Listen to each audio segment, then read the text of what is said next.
नकली पंथ बताते हैं कि परमात्मा निराकार है, और एक ये जो ब्रह्मा कुमारी पंथ है ये तो भूतों का गढ़ है, ये स्टार्ट ही भूत से हुआ है। तो पुण्यात्माओं, इस दास को ये लोग निंदक कहते हैं, निंदक नहीं, आपका महापरोपकारी समझ लेना। एक दिन ऐसे आपकी जब आंखें खुल जाएंगी, तत्व ज्ञान से परिचित हो जाओगे, उस समय आप गुण गाया करोगे इस दास का कि आज अगर ये ज्ञान प्राप्त नहीं होता तो जीवन नाश हो गया था। अपने आत्माओं, दास को निंदक बताना एक तो अनजानपना हो सकता जो ज्ञान परिचित नहीं है, और दूसरे वो बता सकते हैं जो उन संतों के एजेंट हैं, कोई उनकी पुस्तक बेच रहा है या कोई वहाँ पर कोई पद प्राप्त कर रखा है उसने किसी का, और को गुमराह करने का उसको ठेका ले रखा है, तो ऐसे व्यक्ति इसको निंदा बता सकते हैं दास के प्रयत्न को। नहीं तो ये ऐसा प्रयत्न है जैसे एक बार किसी व्यक्ति ने नकली नोट छाप लिए थे 500 के, और जब उसका पता चला वो पकड़े गए, तो सरकार ने क्या किया था कि दोनों नोट ओरिजिनल और डुप्लीकेट टीवी पर दिखाए थे, और ये बताया था कि ये नकली है, इसमें ये कमियां हैं, ये ओरिजिनल है, दोनों की तुलना करो। ऐसा नोट हो तो ग्रहण मत करना, तुम्हें हानि हो जाएगी।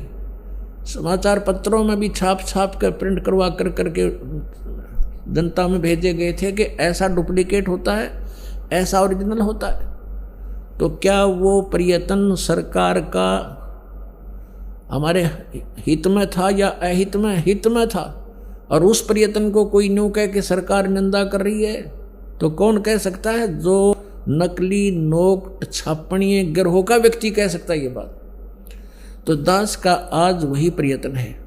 जिन संतों ने आपको भक्ति के नाम मंत्र विधि बता रखी है, और साथ में जो हमारे सदग्रंथों में भक्ति विधि है, ये तो है ओरिजिनल नोट, और जो शास्त्र विधि त्याग कर मनमानी पूजाएं कर रहे हैं वो है नकली नोट। तो आपको दास बता रहा है कि इस नकली नोट ने छोड़ दो, ये काम का नहीं आवा तुम्हारा, और ये ओरिजिनल नोट ये है, ऐसा प्राप्त करो। तो इस प्रयत्न को यदि कोई निंदा कहता है तो वो उस गिरोह का आदमी है जो नकली नोट छाप रहे हैं। इन डुप्लीकेट संतों के पास उसको कोई खास राहत मिल रही है उनसे, तो वो मना कर सकते हैं। खास राहत माने या तो कितना पोस्ट प्राप्त कर रहा होगा, या उनकी उन अड़ंगे ज्ञान युक्त पुस्तकों को बेच रहा होगा, कहीं उनको पता लग जाए ग्राहकों को, और वो फिर इन पुस्तकों को खरीदे नहीं, तेरा रोजी रोटी खत्म हो जा। या वो संत विरोध कर सकते हैं कि कहीं तुम्हारे चेले ना भाग जाएं, तो वो हितकारी नहीं, वो हितैषी नहीं उस अपने अनुयायियों के, वो अपने ही जाल में फंसा कर काल के मुंह में रखना चाहते हैं। तो अब जनता ने समझना पड़ेगा, भक्तों ने, कि तुम क्या साधना करें। अब जैसे जिस साधना से परमात्मा प्राप्ति हुई, वो साधना उन संतों ने की जिनको भगवान स्वयं आकर मिले थे और सतलोक लेकर गए थे, और सचखंड से फिर उनको वापस छोड़ा था अपने गवाह बनाने के लिए। आज उनकी वाणी में वही साक्ष्य मिलते हैं जो हमारे वेदों और गीता जी में मिलते हैं कि उन्होंने ये मंत्र जाप किए थे, इससे उनका मोक्ष हुआ, ये साधनाएं की थी, ऐसी उनकी क्रियाएं थी। तो जो जिन क्रियाओं से और जिन मंत्रों और जाप से, साधना से परमात्मा प्राप्ति की जिन महापुरुषों ने, जिनके आज प्रमाण है कि उनको भगवान मिले, तो हमने वही साधना करनी पड़ेगी, और उसी साधना से हम भगवान पा सकते हैं। अब जैसे कोई गण के साथ जांडी काट सके उसने, वो तो तीखी कवाड़ी लेनी पड़ेगी, और फिर करके प्रयत्न 2 घंटे हम काट देंगे। तो ऐसे ही सही हथियार औजार हमारे पास होंगे तो हम उस क्रिया में सफल होंगे। तो गीता जी अध्याय नंबर 16 के श्लोक नंबर 23 में कहा कि अर्जुन जो शास्त्र विधि को त्याग कर मनमाना आचरण करते हैं उनको न तो कोई सुख होता है और न उनकी गति होती है और न ही उनको कोई किसी प्रकार की कोई सिद्धि प्राप्त होती है, अर्थात यूजलेस, उनको कोई लाभ नहीं। फिर किस लिए डरे ढोरे? तो शास्त्र अनुकूल साधना कौन सी है, शास्त्र विरुद्ध कौन सी है? ये सदग्रंथ ही प्रमाण है। 24वें श्लोक में तुरंत कहा गीता जी अध्याय नंबर 16 के कि इससे तेरे लिए अर्जुन कर्तव्य की व्यवस्था में सदग्रंथ ही प्रमाण है।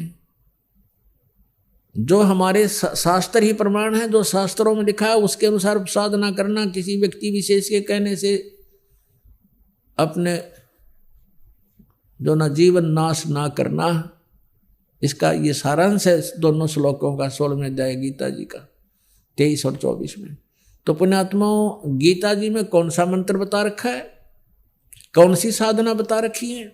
गीता जी में यज्ञों की जानकारी है 3रे अध्याय में 10 से लेकर और 15 तक कि तुम यज्ञ करो, धार्मिक अनुष्ठान करो, लेकिन उस परम अक्षर ब्रह्म को इष्ट मानकर, उसी को पूज्य मानकर, जैसे पौधे की जड़ में सिंचाई करने से पौधा बड़ा हो जाता है, फल बन जाता है। और यदि किसी ने पौधा उल्टा लगा रखा है और टहनियों को गमले में डाल रखा है और उसमें सिंचाई करा है, तो शास्त्र वो उसके प्रोसेस गलत है, उसका वो प्रोसीजर गलत है, उसकी विधि गलत है। उसको जड़ की तरफ पौधे को लगाना पड़ेगा, जड़ की सिंचाई करनी पड़ेगी और फिर जड़ उस मूल में जल सिंचाई डाल करने से तो पौधा बड़ा होगा और फिर टहनियों के फल लगेंगे। तो यज्ञ 5 यज्ञ करनी है, वैसे तो 5 यज्ञ।